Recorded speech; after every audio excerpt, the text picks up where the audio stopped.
तो ये text message कोई भेज देता है या किसी को मुबारकबाद भेज देता है तो ये कोई दीन का मसला नहीं है कि इसे बिदअत की कैटेगरी में फॉल करवाया जाए। हैप्पी न्यू ईयर हो या कोई बर्थडे मना देता है तो ये दीनी एक्टिविटी नहीं है।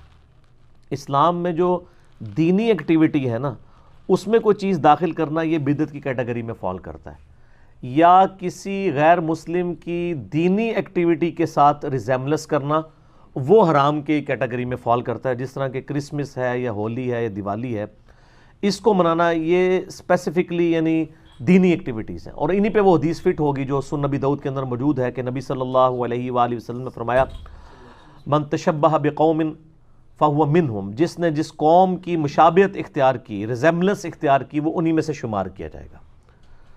तो वो मजहबी एक्टिविटीज़ में मुशाबियत है। अब ये बर्थडे मनाना या हैप्पी न्यू ईयर का मैसेज करना ये कोई मजहबी एक्टिविटी नहीं है।